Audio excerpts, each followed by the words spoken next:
An interesting evening at Agra, 1-1 draw against Fylde. Many people would say Harriers would deserve more from the performance. Yeah, I would have said second half for sure. I would have thought it was a real sort of bitty, stop-start kind of, not performance from us, performance from the team, both sides.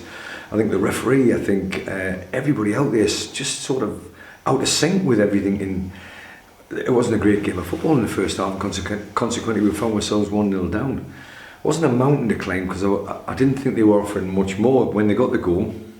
I didn't think they offered much more after that. And then when we got the goal, they started offering again, So it's a funny old league, 1 minute you get a half a sniff that you've got a chance of winning the game and you look a decent side, and then the next minute it sort of just completely empties and we look like a side that's toiling at the bottom of the division. I think we deserved it in the second half because, within 30 seconds of the kick-off, Jack had a great chance and by all accounts the keeper pulled a save off, and I think if he did pull a save off, that's a great save because it was going in, looked like it was being tucked in the far corner. It went out for a corner and responded, with a decent corner in, and we've had enough opportunities in the final third to do something more than just draw the game.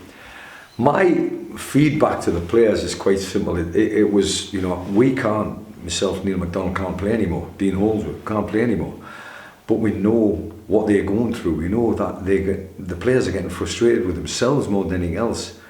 And you can't win a game individually. I think we've got too many that think they can. It'll take a group, it'll take a team effort. Anybody who's ever played the game knows full well when a red card comes out, you go down to 10 men. It takes a momentous team effort, and that's what we need when we've got 11v11 on the pitch. Players are putting their bodies on the line.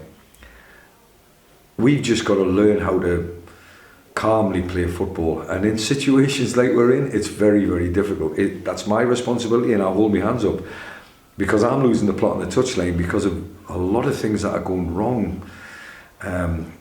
From an official perspective, I've just asked the referee as he came out his room. I'm walking off the field of play, and I just said, "Can I just ask one question?" He said, "No, come back in 30 minutes." And that part of it is just wrong.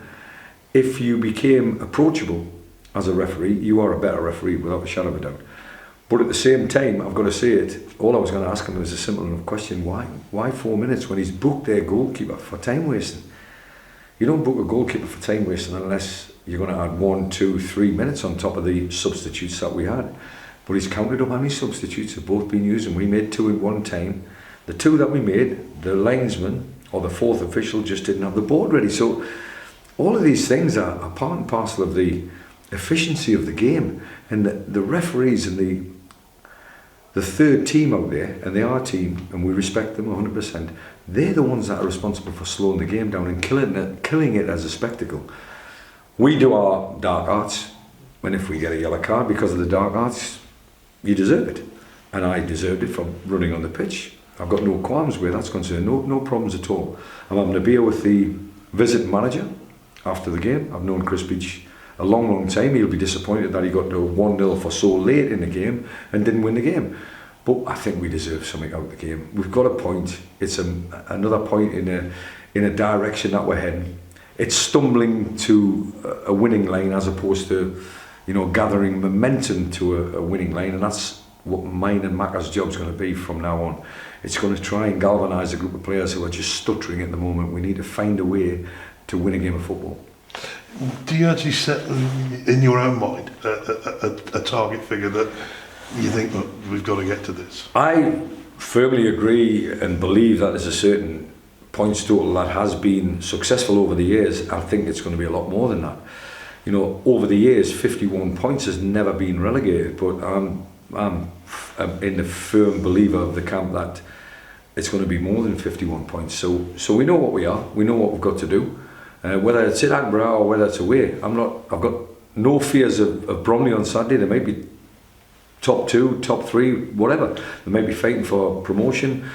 Automatically, that's a tough ask with Chesterfield, but at the same time, they're looking to finish the season with momentum so they can go in the playoffs. I get all that, but we're going to go to to Bromley on Saturday with a game plan to try and win the game. It's as simple as it gets. Yeah, you say coming up against the likes of Bromley, is there an air of expectation, or do you feel, within the Harriers fans, because they're seeing the effort going in, they're seeing that the side perhaps deserve more than they're getting? Trust me on this one, I've never been involved in a football club where I've done a presentation beforehand to the people who've come out on a Tuesday night. Listen, there was 12 tables up in the restaurant, there was 18 tables here on Saturday.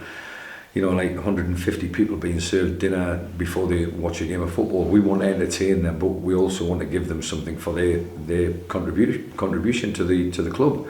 And I think they're seeing effort. I think they're seeing determination. They're seeing gritty performances, but they want to see a little bit of quality as well. And we've got a couple of two of them together. It may not be a time for quality. I might be arguing against myself here. It might just be a time of, 7-8 games to go, rolling the sleeves up and trying to get something from the game on Saturday. But bottom line is, we're at home. That's 2 games. First team that came on Saturday came to shut shop and didn't look like they wanted to win the game, and consequently got away with a point. And tonight it looked as if it was a little bit more different. I think Fylde show a little bit more quality, certainly with the front 4. And we sort of matched that up to a certain extent. We went to front 4 that could probably win the game on any given day, but never forget the pressure of a survival campaign. We've got to try and learn to deal with that pressure, live with that pressure, and try and play better football.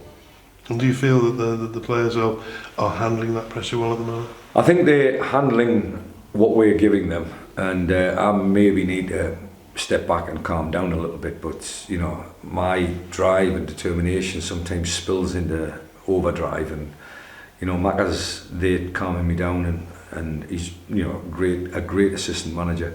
The players sometimes look at the sidelines, maybe see 2 madmen, but as far as we're concerned, we think we're in control of the situation, and if that game stays at 1-0 coming into the latter stages, I think we've got enough quality and enough drive and determination. And one thing I've got to say, we've got great spirit in the camp. The spirit in that changing room is first class, and it's personified by a guy who I've asked to play up front, and he hasn't really got that strike partner alongside him, and he's led the line, Amari Morgan-Smith, with a tenacity and a belief that something was coming. When we put Sam Bellis on to help him, it helped him, and eventually he got the equalising goal, and well played Amari. But we just want more people coming to the party in the final third, and if we get that, we've got enough. Phil, thank you very much. Thank you. You mentioned Phil, in terms of helping you and helping the group, just in terms of bodies, obviously really important to have Sammy Robinson back in the squad tonight. Alex Penny obviously back after his illness.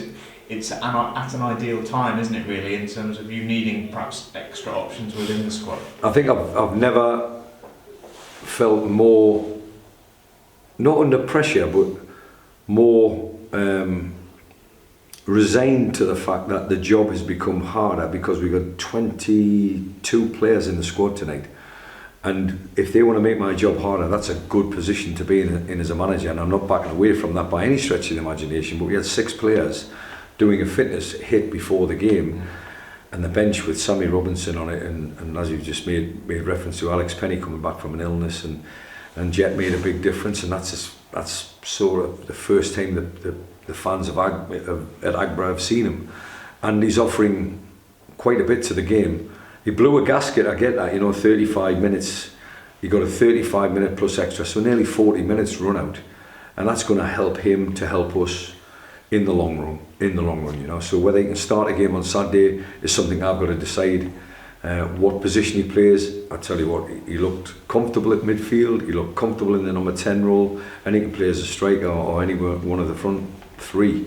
So what an option we've got with a fit J. Emmanuel Thomas. But at the same time, that competition for places is absolutely invaluable to any manager at this stage of the season.